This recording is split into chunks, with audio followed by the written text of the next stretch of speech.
This is a little bit of a discussion about the Avery, which has become a very popular topic in the UFO community today. And I want to straighten out a little bit of sort of misconceptions that people have. A lot of stuff has been posted about a group called the Avery, which is a bunch of bird names. And what these people are is very high-level military people, scientific people, and intelligence people who have these various bird names. And what I've seen in the UFO community in the last couple of years is people talking about the Avery in terms of some group that's, you know, this evil cabal, and they work together and they're here to mess with the UFO community. So what I want to put on the record is the fact that I was there when it all was established, and I knew the guy that established it. And there's, to put it bluntly, there's a bunch of BS going around about what the Avery actually is. So let me explain to you what the Avery actually is. It was started by a guy by the name of Bill Moore. Bill Moore was considered one of the top researchers during the 1980s. He is the guy who actually made Roswell famous. A lot of people who have only been in the field for a little while don't realize that what happens today didn't happen back then, that there's a pattern of things that have been changing. So what happened was Roswell happened, 1947, and then nobody talked about Roswell until 1980. The word was never used. Nobody talked about crashes. Nobody talked about dead aliens. Nobody really talked about grays. Then in 1980, Bill Moore produced a book called The Roswell Incident, in which he not just had a rumored story of a crash, but he actually had various witnesses. For example, Jesse Marcel, who was the intelligence officer at the Roswell base when this happened. So he had some high-level witnesses. And he suddenly became sort of the most prominent researcher there was in the 1980s. And he started to gather material. And what I determined, based upon the people I talked to at that time, and a friend of his by the name of Bill Steinman, had said that Bill told him that he had actually worked while he was at university for the CIA.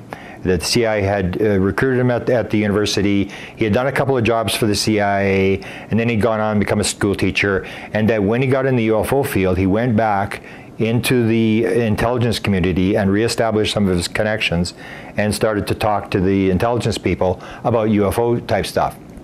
So when the Roswell incident was published, it was a major selling book. It was one of them, I can't remember how many, it was 1 million or more copies were sold. He became this very prominent researcher, and he got a phone call as he starts the tour. He starts the book tour, and he's in New Mexico. He gets a phone call after one of the interviews. They're doing a radio interview, and at the end of the radio interview, the guy said, "There's another call here, someone wants to talk to you." He gets on the phone, and the guy who's on the phone, who I think is Richard Doty, says to him, "You're the only guy who knows what you're talking about." And Bill, of course, was very, very self-assured and said, "Yeah, that's right." And basically left it at that. He continues the book tour. A couple days later, he's in Omaha, and another phone call comes in at the end of an interview that he's doing, a radio interview, and it's a fellow from Offutt Air Force Base, the SAC base in Nebraska, and the guy says the same thing. "You're the only guy who knows what you're talking about." And Bill referred to this guy as the Falcon. Now this is where the bird names comes from.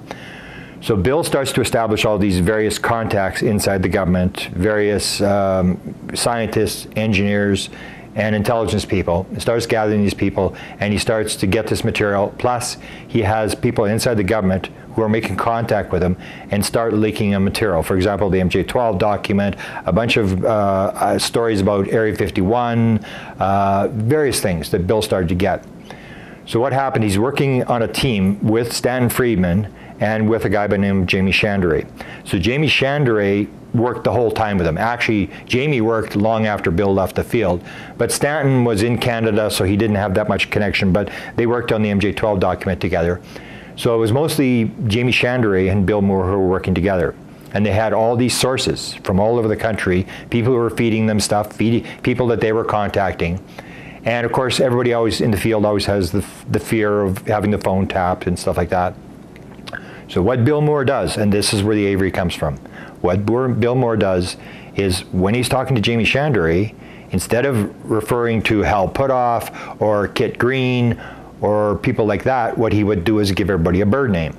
And so when they were on the phone, they talked about these birds. And most of the people who are in the field, and we can name John Alexander was supposedly a bird, Scott Jones was a bird, Hal Puthoff was a bird, Ron Pandolfi was a bird, Kit Green was a bird, all these various people. Some of the ones that I talked to basically said quite clearly, we didn't know we were birds. He never told us that we were these bird people. It was only between Jamie Chandray and Bill Moore. And to this day, Bill Moore left the field in about 1990. Bill Moore has never identified who each of the birds were. Now in the late 1990s, I put together a list based upon some researchers I was working with then, who I thought the birds were. And but there's no confirmation of who these guys were, and they didn't know who they were. And now it's turned into this sort of thing where these guys are all working together. But what they were people who, to me, who had some sort of connection inside the UFO community or intelligence. So you're in intelligence and you get a job that deals with UFOs. You become fascinated with the subject, but because it's a need-to-know program, you only know part of the story.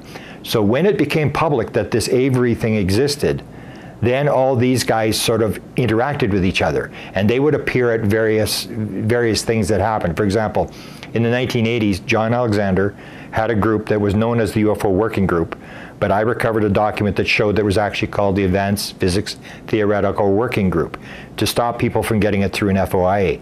And John had gathered a bunch of high-level people together to try to determine what's going on with UFOs, and this was had a top secret restricted clearance on this document. They had it in a think tank, in a secure facility on the East Coast, and all these bird guys ended up at these meetings, because that's the thing, they were interested. So when they got an offer to come into this kind of group to find out what's going on, and that's how they started to learn to know each other. The same as in the 1990s, a guy by the name of Bob Bigelow, who's a billionaire in Las Vegas, very interested in UFO phenomena, starts the NIDS group, and he brings in people to find out what's going on. So who are you going to bring in? You're going to bring in the same people: Jacques Vallée, Hal Puthoff, Kit Green, Ron Pandolfi, all these people. And so a lot of these people ended up at the NIDS group on advice, and they've interacted with each other. And now when you hear Tom DeLonge talking, you hear the same names coming up. And all these guys have interacted, but they're not working together. They're just guys who have interacted. And I've had a number of contacts with a lot of these people. I don't really interact with them. I know who they are. I've had maybe one interaction with each of these guys, including one. And people will say, well, this was all sort of a scam that Bill was running. And I know that in the 1980s, Bill Moore was one of the few people who actually tried to help me with Dr. Eric Walker. Most people wouldn't believe that we believed that Walker was this key guy. And he said to me, he said, I don't really believe that Walker is who you say he is. But if he is, I'm going to send a friend of mine down, and I'm going to get him to talk to Walker. I'm sending BJ in. And BJ was the Blue Jay. BJ was Dr. Kit Green, who ran the Weird Desk at the CIA from 1969 to 1983, and at that point, Dr. Ronald Pandolfi took over what is rumored to be called the Weird Desk. So he goes in to Dr. Eric Walker, and they both had this association of working on the Glomar Explorer, where the Americans recover a Soviet satellite, or a Soviet submarine with a ship that was built by Howard Hughes. And they talk about this sort of thing, and as soon as they get on the subject of UFOs, Walker gets all upset, and he said, you're not the president. I don't have to talk to you. And he's looking at a bunch of books in the corner, and he's yelling as if he's indicating that the room is bugged, and I'm not going to talk about this. And he basically throws Kit Green out of the room. So I already knew at that point in the 80s this whole thing about the Avery and who these guys were. And they were just people, like Kit Green was rumored to be the guy that worked with the president, that briefed the president. Pandolfi came on later.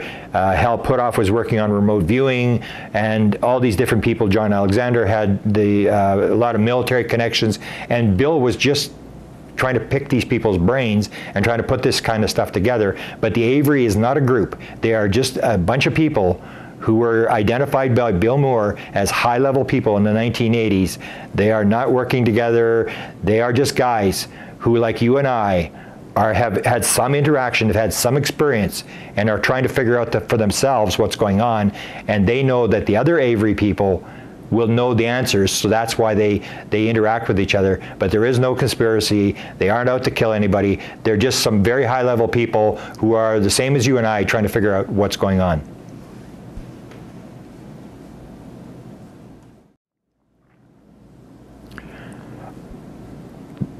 In regards to the Avery, a question has been asked about Richard Doty. And this is a name that's thrown around an awful lot in the UFO community. And Richard Doty was supposedly one of the Avery. His name was the Sparrow.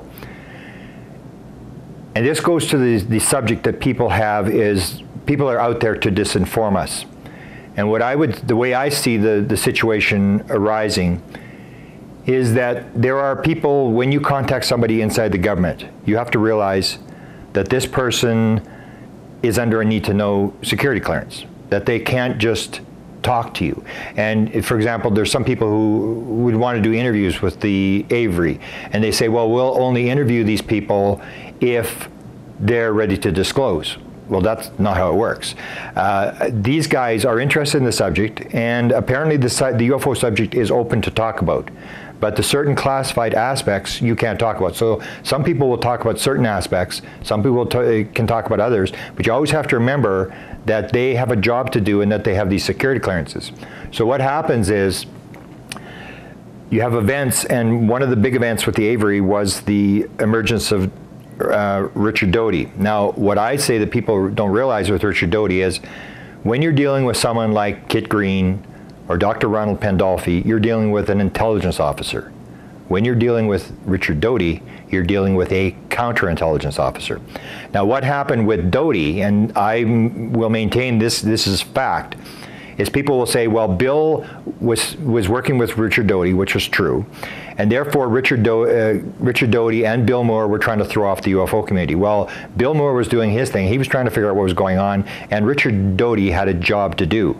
And people always forget what actually happened. They will bring up Benowitz and all these different characters that arose during the period of time.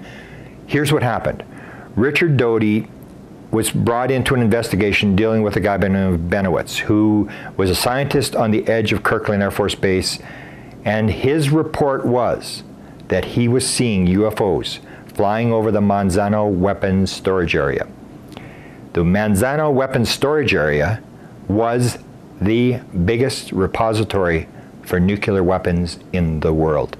One of the stories that they don't want out, the highly classified parts of the UFO story, is the connection to nuclear missiles. They don't want you to know that there were UFOs over the Manzano Weapons Storage Area, because then everybody starts asking questions, should we have nuclear weapons? This is national security. The same as when they go and they shut down Malmstrom, they shut down 10 nuclear missiles. They'll say, well, we know we didn't do an investigation. This is absolute nonsense. They absolutely did an investigation, because if you could get this technology of shutting down nuclear missiles, you could go and shut down all the Soviet nuclear missiles. This would be ideal stuff. So when Benowitz came forward and said he saw these UFOs over the Manzano Weapons Storage Area, they had to shut him down. They had to kill the story. So what do? They send in a counterintelligence officer who is Richard Doty, and it is his job to counterintelligence what is being said. You've got to run a counter story. So that's when they come up with the story about the underground bases, and they threw him off. They gave him a computer, made him think all this stuff was happening, because they had to kill his story. He was a high-level scientist who was talking about this nuclear connection. The same as in 1983, in April of 1983, Linda Howe has an encounter with Richard Doty. She's interviewing him. He doesn't contact her. She's interviewing him for a documentary that she was going to do for HBO. What you got to do is keep it in mind that Linda Howe had done the famous documentary on cattle mutilations called Strange Harvest in Denver. She was working in TV in Denver. She won an Emmy Award for this, and then decided that she was going to do a documentary. She was hired to do a documentary for HBO, and she was going to bring up the cattle mutilation thing. So she goes to interview Richard Doty, counterintelligence officer at Kirkland Air Force Base, and the first thing he says when he sits her down is, the government didn't like the documentary you did on cattle mutilations. And the key to that whole thing is, what I say that the key to that thing is that if you look at a guy by the name of David Perkins, who is supposedly has the best collection of cattle mutilation locations in history, all through history. He's got the catalog of where they happened. He will state quite clearly, and that's his opinion, not mine, all cattle mutilations happen downwind and downstream from nuclear activities. So again, you have this nuclear connection, and Linda is going to put it out on HBO. So the counterintelligence people don't want the UFO nuclear connection put out. So Richard Doty's job is to shut down, not Linda Howe, but to shut down the documentary. And that's exactly what he did. He offered her a film from the Holloman Air Force Base film, this famous film. Linda wanted it. There was all these conditions. We're going to give it to you. There was these delays. The delays kept going. HBO was saying to Linda, when are you going to get it? And then it was at the end, it basically shut down because they said, unless we get the President and the Secretary of Defense to sign off and give us this film, we're not interested. And of course, Doty wouldn't produce that. He said it was handed off to, the project was handed off to somebody else. She would still get the film, but it had been delayed so much that HBO shut the program down and Linda lost the documentary. So that's the difference. That's what a counterintelligence officer does. But then you have people who are intelligence officers who are leaking the material. And I've written this in a book called Managing Magic, the Government's UFO Disclosure Plan, that shows quite clearly that they are leaking material into the UFO community. But when you're talking about Richard Doty and you're talking about the Avery, you got to identify, are you talking about a counterintelligence officer or are you talking about an intelligence officer? And are you talking about something that is cleared, and realizing that these people have to do lie detector tests. They will lose their job just the same as everybody else. They are trying to save the world. They have these classified aspects, and they will talk to you about whatever they can that's not classified. And if you get onto an area of energy, I believe, of cattle mutilations and the nuclear weapon connection, then they will, this is highly classified material, and they will try to stay away from that because that's classified.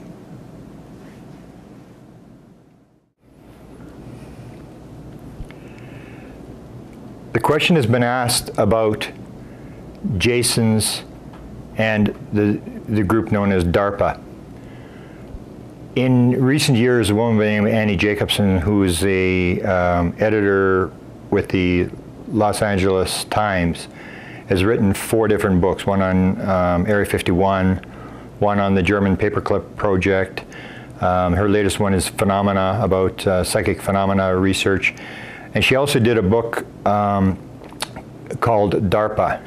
And in that book, she talks about DARPA and the Jasons. And it's an extensive book. She was runner-up for the Pulitzer Prize.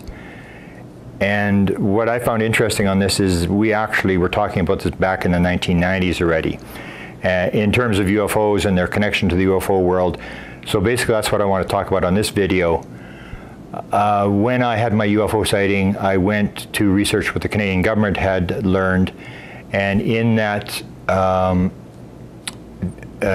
investigation, I learned that the Americans had relayed a bunch of material to the Canadians, including the fact that flying saucers existed. It was the most highly classified subject in the United States. A small group headed by Dr. Vannevar Bush was in charge of the modus operandi. The whole thing was of tremendous significance to the Americans, and that mental phenomena was involved with the flying saucer phenomena. When that memo was declassified in 1978, a number of researchers, including Stanton Friedman, started to look to see in the United States where that information had come from. And what we discovered, it had come from the Canadians going through a military liaison by the name of Arnold Wright through the Canadian Embassy, dealing with the Research and Development Board in the United States. And the Research and Development Board in the United States was a spin-off of the organization that had been established in World War II to invent all the various inventions during World War II, like the homing torpedo, the proximity fuse, the atomic bomb, jet engines, plastic explosives, all this kind of stuff. So this group had taken over. And when we went through the research, we discovered there was a guy by the name of Dr. Robert Sarbacher, who had provided a lot of material to the Americans. And so Stanton actually interviewed Dr. Robert Sarbacher. This is in 1983, and had said to him, how did you get this information? Where did you get this information from? And Sarbacher said, well, there was a crash that had taken place, and there had been a series of briefings at Wright-Patterson Air Force Base in 1950, and that he was not able to go, but that he had been in a Navy office when the scientists and engineers had come back from Wright-Patterson Air Force Base telling this whole story of what they had been briefed on. So Stan was asking him, he said, well, who was there? And he said, well, von Braun was there, von Neumann was there, Vannevar Bush was there, and he was naming off all these various engineers and scientists. And Stanton said, well, is there anybody that still might be alive? And he mentioned a guy. He said, well, there's this guy in Pennsylvania. He had a company like me. He was a high-level engineer, and he was very arrogant. He thought he knew everything, and he attended all the meetings. So the research was done, and we discovered that this was probably Dr. Eric Walker, who was the former president of Penn State University. And when he was approached, Dr. Robert Sarbacher said, yes, that was the guy. He had attended all the meetings. So we started, during the 1980s, I and a researcher by the name of T. Scott Crane started to chase Dr. Eric Walker around. And we had a bunch of people around the world who all said, oh, I can get Walker to talk. So I would give him the people there, his phone number and his address, whatever, and people would interact with Dr. Walker. And Walker would say, I can't talk about this subject. I don't talk about this subject. Forget about it. Unless you have the mind of Einstein, you aren't going anywhere. You're never going to figure this up. You're up against the windmills. Leave it alone. And what we discovered in researching his background is that Walker was a very, very powerful guy. He was, at the time when this 1950 briefing thing took place, he was executive secretary of the Research and Development Board, which was the ones that did all the weapons. So when they were developing the atomic bomb, he was the assistant guy in the office when they were developing the hydrogen bomb. And what we also discovered, he had 14 honorary doctorate degrees, but the most important thing came that we discovered he was the chairman of the board of the Institute for Defense Analysis. And the Institute for Defense Analysis is, and may still be, the top military think tank in the United States. And what is significant about that is that that is where both DARPA came out of the Institute for Defense Analysis, big think tank, and then the spin-off came from, out of there came the Jasons. So in a book I wrote in 1991 with T. Scott Crane called UFOs, the Government, and we wrote about the Jasons, we wrote about DARPA, and then the connection to UFOs, because what the idea was the idea that that's how you develop technology. During World War II, you have the top technology people working on this thing, and Walker had been called in, Robert Sarbacher had been called in, and what they would do is they would bring in top scientists and engineers from various universities in the United States, and they would actually, they were called dollar-a-year men. So instead of putting them in war with a gun, they would actually let them work on research projects, and then they would control the labs on these different campuses. So Walker had been involved, and all these people were going through the Institute for Defense Analysis. And some of the top people of all times sat on this board, you know, 4-star generals, stuff like this, and it all had to do with military research. And that's when they developed DARPA. DARPA was developed after the Russians, or the Soviets at that time, put up Sputnik, and the Americans said, we will never ever get caught again with technology, and that's where DARPA came from. They formed DARPA to make sure that we never get caught technologically again. So our assessment was that if you had the UFO problem, if you suddenly ended up with this crash or whatever happened, you would put it in front of DARPA. These would be the people that you would do, because they're on the leading edge. I think their expression was, we make science fiction into fact. So they work on this sort of leading edge. And the Jasons were a group developed out of DARPA, which was the top physicists in the country. And they would give them projects like different nuclear weapons programs, because what happens is that you have scientists who work during the year. They say teach from September through to April, but then from April till September, they don't teach. So they would have these summer projects where they would put these Jason guys and they would give them a problem to work on. And all these very brilliant, the smartest physicists in the country would work on these various projects. And to us, because Walker was the chairman of the board and Walker knew all about UFOs, we figured there's no doubt that that's where the UFO stuff has to be. It's got to be somewhere in DARPA, and that the Jasons, if you had these top physicists, if you had this problem, you'd call in the Jasons and you'd give them the problem. Now we sort of have learned that there is this connection. Annie Jacobson's talking about the fact that inside DARPA, the budget is $3 billion, and that there are 120 project managers, which means that every project manager inside DARPA has a budget of like $100 to $150 million just for research. And it would make total sense that if you had a very difficult problem, like the UFO problem, you're going to put it through one of these programs inside DARPA, where everything is top secret, where you have unlimited monies to do whatever you want, and you basically see that there are evidences. And for example, and this is basically where I'll end it, is that we are now watching very closely a guy by the name of Dr. Ronald Pandolfi. And he leaks material to a guy by the name of Dan Smith. One of the things that he leaked a number of years ago that later was substantiated when it became public in the newspaper was that he told Dan Smith that the government was working on gravity waves in connection with the UFO problem. And so Dan put this out and nobody really believed it. And then a couple of years later, there was actually a released paper that showed that this was a problem that they had given to the Jasons. And that the guy who got the briefers, who provided all the briefers for the Jasons to bring them up to speed on the project, was Ron Pandolfi. So you can see these connections that DARPA, even though now Annie Jacobson's talking about DARPA, the power of DARPA, we have already, back in 1990, talked about the UFO relationship to DARPA and to the Jasons. Okay, I wanted to do a video on Area 51, which is one of the most popular topics in the UFO field. I've written two books. One was called UFOs, Area 51 and Government Informants, and I wrote a book earlier in 1991 called UFOs, Area 51 and the Government. And when the second book was put out, I had contact with George Knapp. I had contact with him with the first one. George Knapp stated that it was, when the book came out, the best version of Area 51 that he had seen. And I think it's a bit different than other people's version of what actually happened. So let me sort of try to explain my interpretation of what happened at Area 51. What people may forget is that Area 51, the story didn't break till 1989, but it was actually mentioned long before that. Bill Moore, who was a major researcher during the 1980s, was talking about it.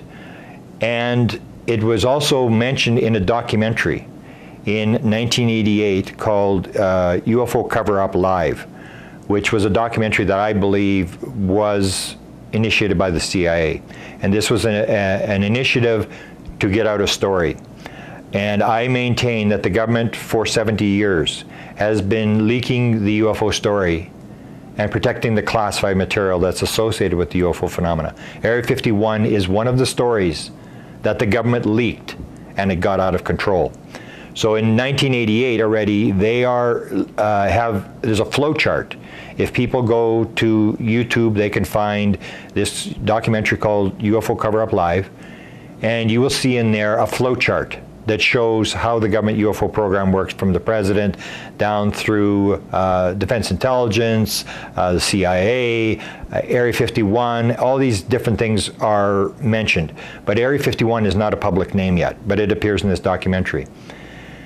So what happens is that the government, as I've described in a book called Managing Magic, the government's UFO disclosure plan, has done another number of initiatives to get out the story. One of the initiatives was this Area 51. So what they do is they want the story out. So what they usually do in terms of these stories is they want to leak the story to somebody who people aren't really going to take 100% seriously.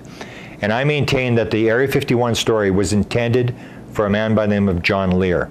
John Lear was a very prominent researcher in the 1980s. He was a former CIA pilot. His father invented the Lear jet, came from a very famous family. He'd run for Senate in Nevada.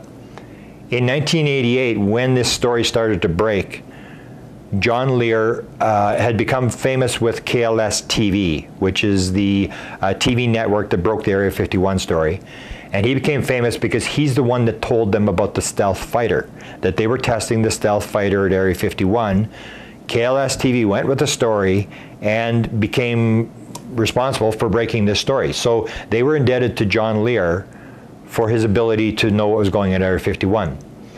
So what happens is, they intend this story, they want to get out the story that they have UFOs at Area 51 and that they have a live alien. So what they do is they set up a guy by the name of Bob Lazar. And Bob Lazar has a problem in that he claimed he had 2 master's degrees and these would not check out. So this is who you want to carry the message. If you want the story out clean, without any question, you go to the New York Times, the Washington Post, CNN, Fox News, and you just tell them what's going on. Take them for a tour of the crafts. If you sort of want it out, this is what you do. What they do is they get this guy by the name of Bob Lazar, who's a physicist, who had worked at Los Alamos, and while working at Los Alamos, he had run into Edward Teller. And Edward Teller was rumored to be very knowledgeable about the UFO program at Area 51, what was going on. He had encountered him earlier at Los Alamos when Teller was giving a speech there. So in the late 1988, Mr. Bob Lazar and John Lear encounter each other when John Lear is getting his house assessed. Bob Lazar is working on the crew that's doing a house assessment for his house. They set up him by the following method. He's talking to John, and John says, well, you should go back up, you should go work at the site. You should go up to Area 51 and work there. So because Bob Lazar has a contact with Edward Teller, he phones up Edward Teller and he says, I'm thinking of getting back into the scientific community, and have you got a job I can get? So Teller says, well, yeah, you can either come to Livermore, where I'm working, up in California, or you can go up to the base. So Lazar says, well, I'd like to go up to the base. This is November of 1988. The key thing to understand how this all works is Bob Lazar goes for 3 interviews to EG&G, which runs the Area 51 site. The first question in this second interview tells the whole story. The first question in the second interview was to Bob Lazar, what's your relationship to John Lear, and what do you think about him? So before they ever put Bob Lazar on the base with the flying saucers, they knew that he knew John Lear. And in 1988, John Lear was considered to be a pretty radical person inside the UFO community. He was the one that was doing the underground bases, 64 aliens killed, underground, all this kind of stuff about the aliens stealing your soul, the aliens are mining the moon, all this kind of stuff. And in 1989, John Lear actually had the job of running the MUFON conference, which was going to be in Las Vegas. And he was going to bring in a bunch of speakers like Bill Cooper and a bunch of these people who were into this very conspiratorial stuff. And MUFON actually took the conference back away from John Lear because you're not going to bring these crazy speakers in here. And John actually ran a second MUFON conference down the street and actually drew more than the MUFON conference. So he was this controversial character, and the whole idea was that you take this guy, Bob Lazar, who is missing these 2 degrees, you give him the story, let him see all this stuff. When he comes out, 2 things are going to happen. Number 1, he's going to give this story to John Lear. Nobody's going to believe John Lear because they're going to say, oh, it's just John Lear. Don't listen to John Lear. He's got all these crazy things. And the story's going to float around. Everybody's going to say, oh, it's just John Lear. But the idea that they have UFOs and a live alien at Area 51 is going to get out. So what happens is he goes up to the base. Within 3 weeks, he's on the base. They let him on the base even though they know he knows John Lear, and they show him the second day he's on the base, they show him 125 documents that describe the whole program, all these different alien programs and stuff, and they're basically feeding him material. He goes back on, I think, December the 6th, 1988, to John Lear's house, and he says, I was up at the base, and it's for real. And John says, Are they theirs or are they ours? And Lazar said, they're theirs. And John said, well, what the hell are you doing here? You know they're going to be watching you. Get out of here. Go up to the base, work for 6 months, and then come tell me the story of what's going on. Do you know they're going to be following you? And that's exactly what happened. They were monitoring the whole thing, and they wanted John Lear to carry the story. So from November of 1988 till March of, I think it was March of 1989, John's got the story, and he's telling people they've got stuff up at the base, they've got a live alien up there, they've got these crafts up there and this sort of stuff, but nobody's listening to him. What happens, and this is how the story breaks, John Lear's this guy who's got a questionable background. In the spring of 1989, because KLS-TV is indebted to John Lear for breaking the stealth fighter story, George Knapp is following John Lear and saying, oh, tell me about your stuff, whatever. And he's not really, clearly paying that much attention. He's missing an interview. George Knapp needs an interview for his evening talk show. The guy backs out. So he phones up John Lear and he says, I need a next guest for tonight. You got that guy that worked at Area 51?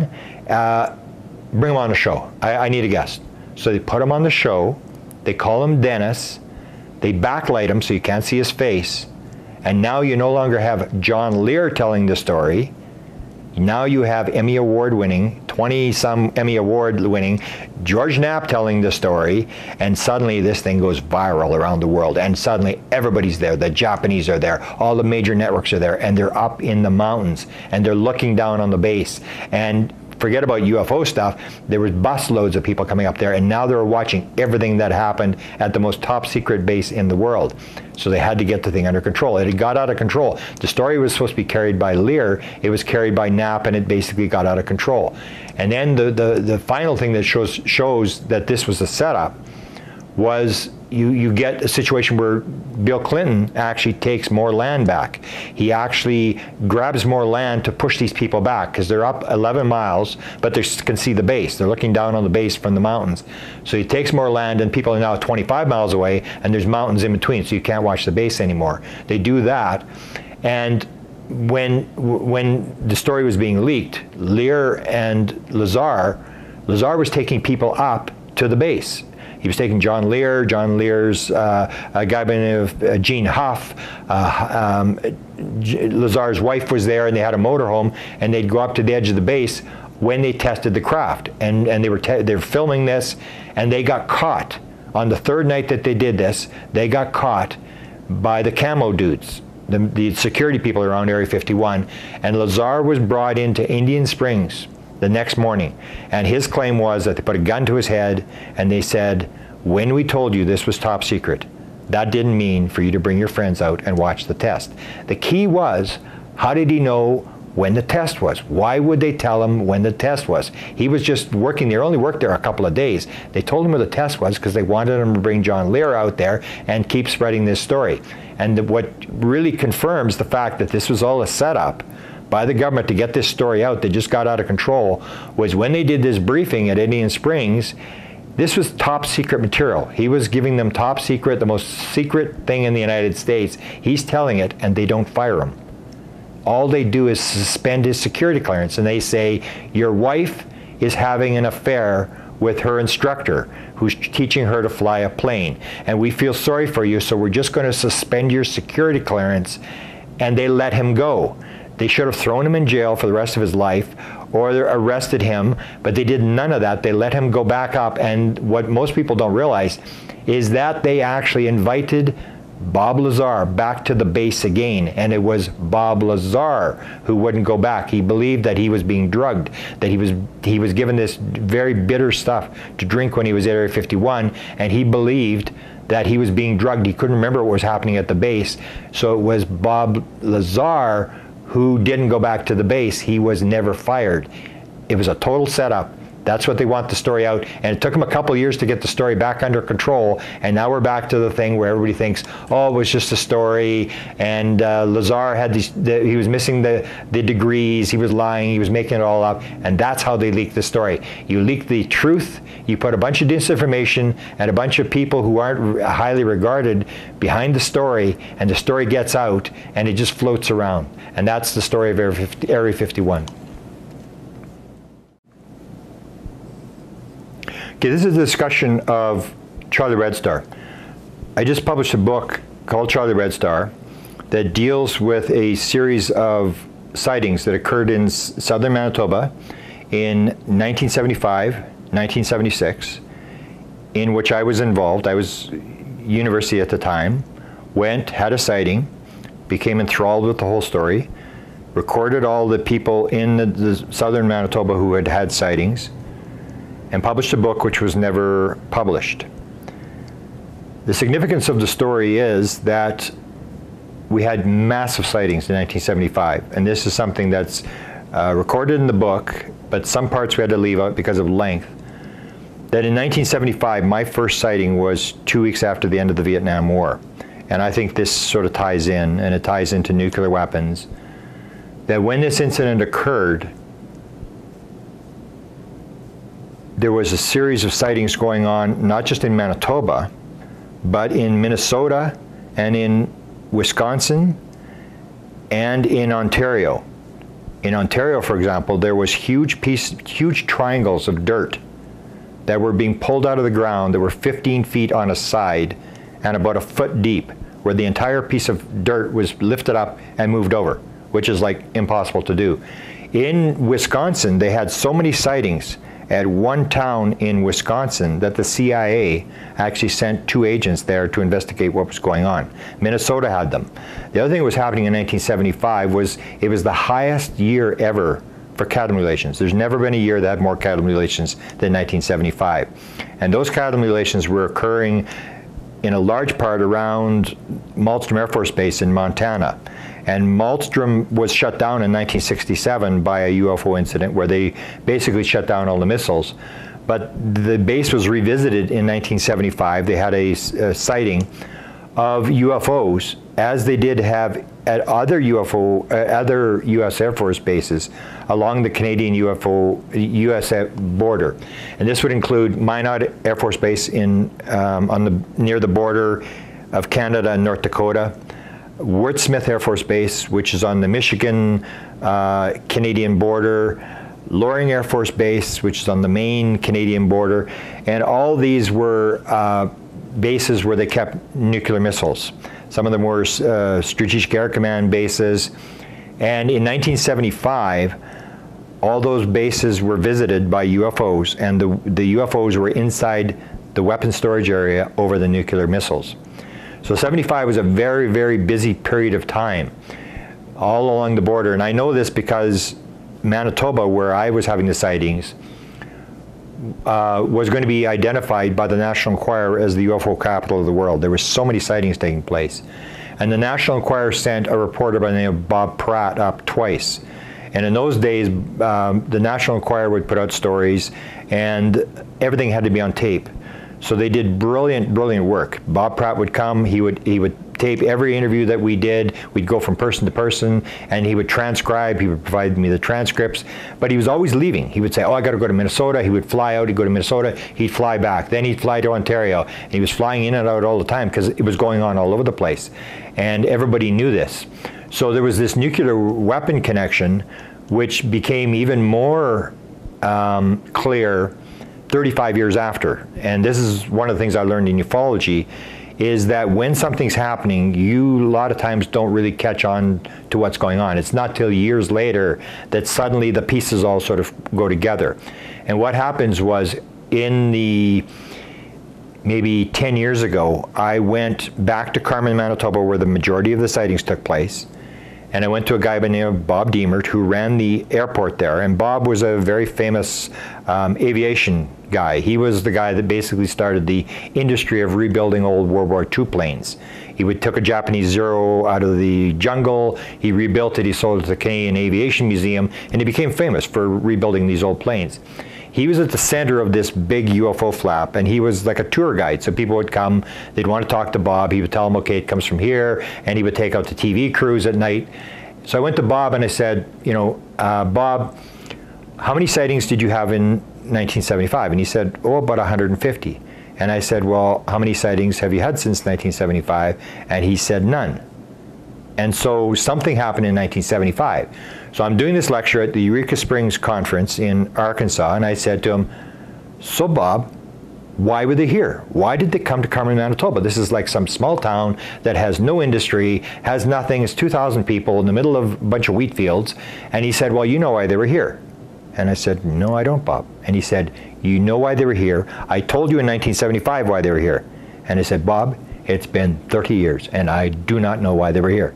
And he said, I told you the missile silos. And as soon as he said missile silos, I knew what he was talking about. Because anybody who lives in Winnipeg, Manitoba, Canada knows that if there's ever a nuclear exchange between the Russians and the Americans, we're the first to go.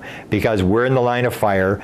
And most people don't realize that the first target of the Soviets for their missiles is not Washington, it's not New York, it's not Los Angeles, it's North Dakota. Because unless you take out the missiles in North Dakota, Montana, South Dakota, and Wisconsin, you're not going to see what happens to Washington and New York. So we're the prime target. So we always knew that every 10th Russian missile will come short around the top of Winnipeg. So we knew we'd be gone. So when he said missile silos, I knew everybody that from Winnipeg who's driven through North Dakota has seen these missile silos in these fields. And he even told me, he said, I told you I had the meeting with this U.S. Air Force guy at the bar on the border. And this guy had been scrambled. They had a UFO over a missile silo in North Dakota, and that they had sent in 4 planes from 4 different directions, and they were ordered to ram the UFO. And at the last minute, this Air Force guy told Bob Diemert that he had decided that it wasn't worth his life. He pulled out of the formation, and this thing zipped up into the opening that he had created. So when I started to research the missile silos, then suddenly I discovered that in February of 1975, exactly when the sightings started in Manitoba, the Americans had built pre-Star Wars. In 1980, when Reagan came in, they put in Star Wars, but it was in outer space. And they would have these missiles that would try to shoot the Russian missiles as they were coming out of the silo, as they were in outer space, as they were coming into the American atmosphere. They had these big 5 megaton ones that would try to get the Russian missile as it was in outer space. If those missed, then they had installed these little sprint missiles, 1 megaton sprint missiles, that would create a sort of a haze so that the missile coming in would be shredded. It would hit all this stuff in the atmosphere and wouldn't be able to get to the ground and would detonate in a high atmosphere. So they'd installed, in February, they had started to install 100 new nuclear missiles at a town called Nakoma, North Dakota, which is just south of the border, about 80 miles from the center of this flap of UFO sightings. They started taking them out in November. They had a negotiation with the Russians. They negotiated to take these out in November of 1975. That's when the sightings started to stop, and the sightings went away. And I suddenly, 40 years later, when I couldn't get the book published in the 70s, when I go to republish it, the rest of the story is there, which wouldn't have been there if I had published it in 1970. The other significant thing that I should mention, which is kind of bizarre, that I learned years later, was you always see things when the incidents are happening, you see them as random incidents. When I look back 40 years later, it doesn't look so random. I had no interest in UFOs. I did not go out. We were going to go out in February when the Winnipeg paper started covering this story, and we didn't go. So my friend and I said we were going to go. Then 3 months later, CKY-TV in Winnipeg actually films the craft on the ground. It's the only story that I have ever heard of where a craft is caught on the ground. There are observers within a number of yards of this thing, and it jumps up in the air, and a TV camera picks this thing up as it's jumping in the air. And what happened was the TV crews had been out, numerous TV crews had been out there. They couldn't film it. CKY on the one night had just about got it. It was on the ground, but they couldn't get any film. So the second night, they're on the ground, they leave the camera at the end of the road, they go down to surround this thing. One of the cars gets within a few feet of this thing and sees this object, which is 50 feet high, like a movie screen on a 45-degree angle, tilted up into the sky, but it's not touching the ground, it's hovering. They go to get their bearings as to where they are, they look back and the thing is gone, and they go, where'd it go? They thought it had disappeared. It actually jumped up in the air. And here's the random part, that you assume that this is random, but what happened was the guy was out there in the road with the camera, saw this thing glow up, glow down, glow up, glow down. And he said, we've got to get something on film. The next time it glows up, I'm going to shoot. So it started to glow up, and he shot. And that's when the thing jumped in the air, almost as if the UFO at the other end is saying, are you ready? Get ready to shoot. And as he shot, and you started to see these things as random. So then I started to look at, was this random that these events had occurred, or did they occur because they wanted me out there? And then you go to this whole idea that I say is very important in the UFO field, that people always forget. Is it one life, or is it reincarnation? Because if it's reincarnation, then there's soul contracts, then we're agreeing to do certain things, and you start seeing things completely different, that very much of life is patterns that we've agreed to. And so 42 years after this event, I see that this incident had more than just me accidentally going out there, me accidentally seeing the thing, them accidentally getting this film, and this book not getting published. And so this is the book, Charlie Red Star, and it deals with the nuclear weapons. It deals with this whole sighting thing that led me down this rabbit hole where I was chasing the president, top intelligence people. It all started with this one single incident where I go out and all I'm interested in doing is seeing what is everybody looking at. I'm not interested in UFOs. I just hear that people have seen this thing. I go out there, and within an hour, this thing is not a light in the sky. It flies in front of the car, and my life was changed forever. Okay, give me your name, a little bit of background, and then we'll go to the sighting. Well, my name is Brian Sim. My educational background is I'm an aircraft manufacturing engineering technologist. I'm 47 years old. Okay. Before today, I had called you. Before today, had you and I ever discussed the sightings that we're about to discuss? No. And what is the significance of your sightings? Well, the significance of my sightings is it's actually the sighting that's made me believe in aircraft possibly not constructed of this earth. It was a very fantastic sighting. It was the closest, like I have seen other things, but this is the closest sighting that I've ever had. Okay, and who was there with you? It was yourself. I was there. And there was also my brother Glenn and Ken McKenzie. Ken McKenzie. Okay, so I've never discussed with you, and the people who are now watching this tape have heard my version of the story. Mm-hmm. So I brought you in, and I haven't really heard your version of the story. So can you tell me a couple of the most dramatic, start with the most dramatic sighting in the experiences back in Carman, Manitoba, Canada, and then we'll get to some of the more minor ones, but tell me the highlight sighting that I've already told to the audience that's now watching this. Well, yeah, of course, that was the most amazing sighting. We had pulled off of the main road into a farmer's field, and then we had observed these lights that were coming towards us. We had gotten out of the car, and I remember watching this thing coming towards us. It was actually coming dead slow. But the thing to me that caught my attention the most was the fact that there was absolutely no sound whatsoever. This thing continued to approach. I noticed that there was three lights. They were good size. They didn't appear to be what I'm used to of seeing lights, like coming through some sort of a colored filter. They were good size. They were kind of giving off a bluish greenish light, but it was kind of as if it was changing. It didn't kind of keep as in one solid color. Now this craft, I'm calling it a craft because I can't explain what else it is. It came and it paused. It stopped. Kept a certain distance from us. I'm guessing it was about 50 feet in the air, maybe between 50 to 75 feet away.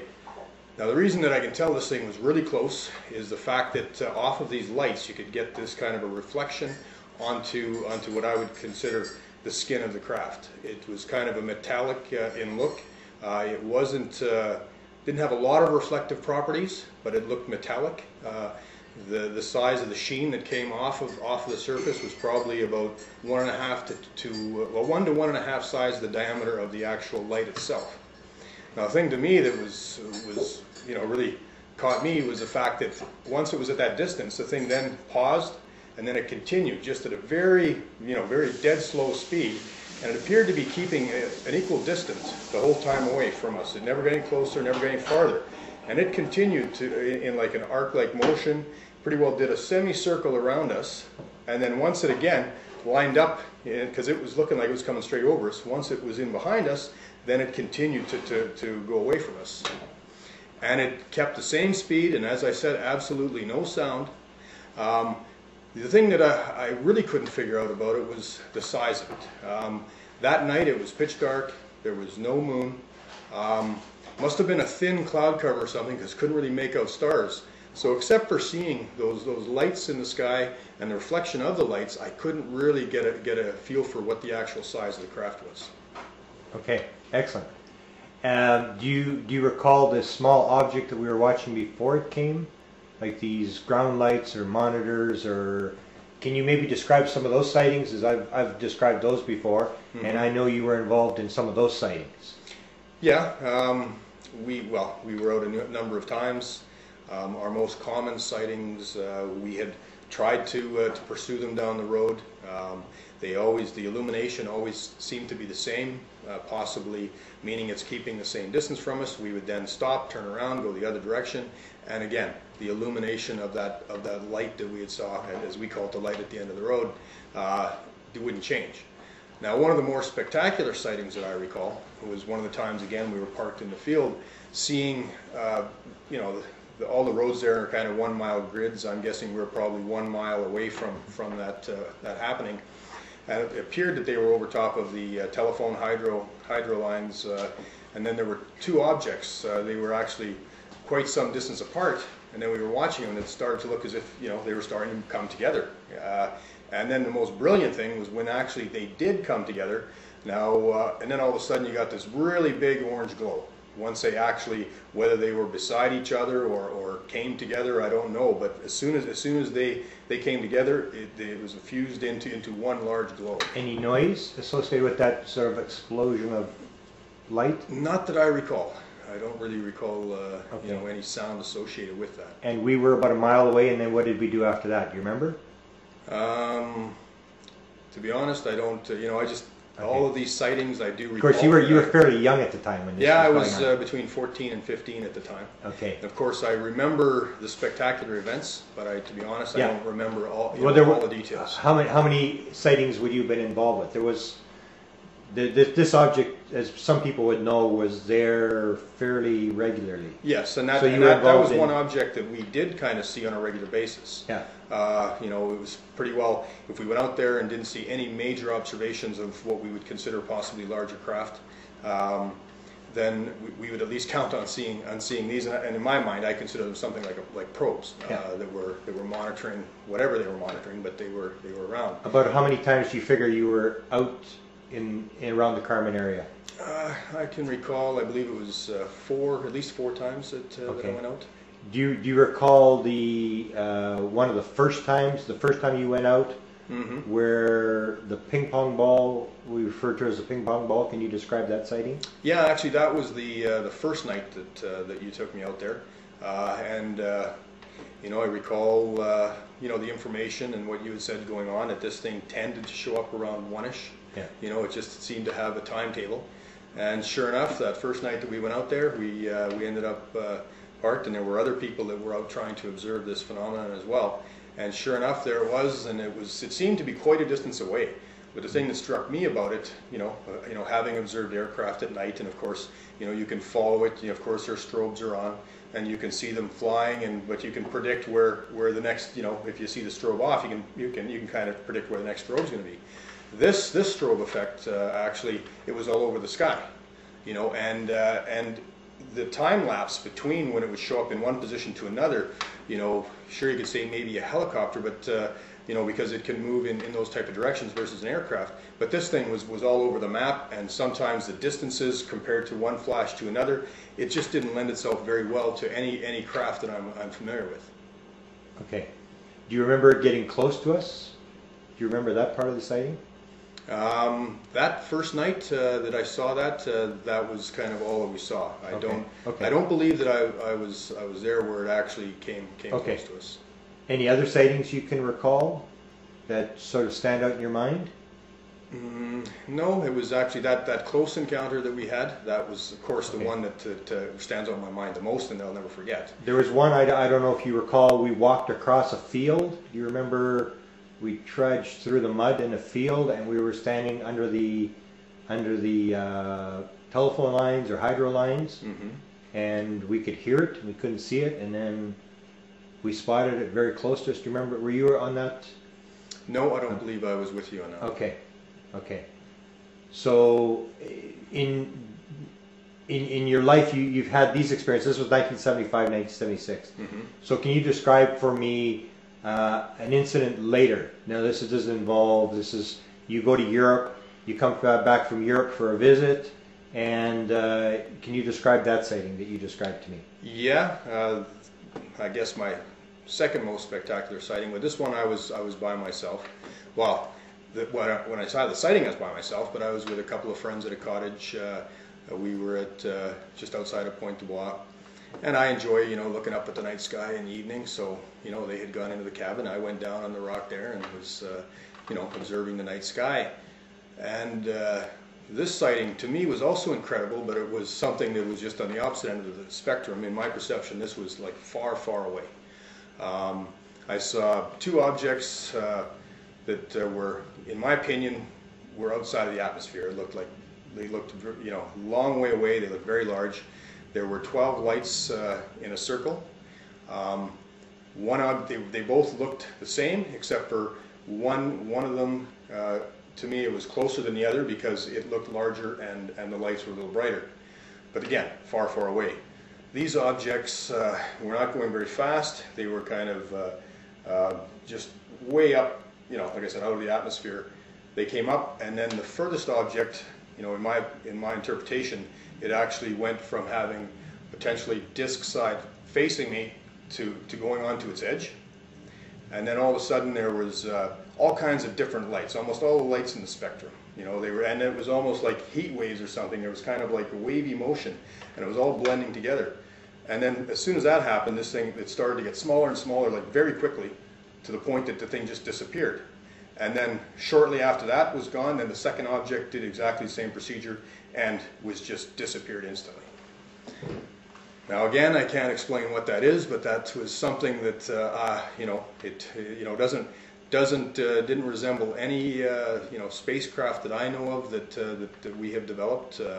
It sure wasn't a shuttlecraft. It was not a rocket. So I don't know what that was, but it was I'd say my next most incredible sighting of what I would call an unidentified flying object, because I have no way of knowing what it was. Excellent. Okay. Anything else we should discuss?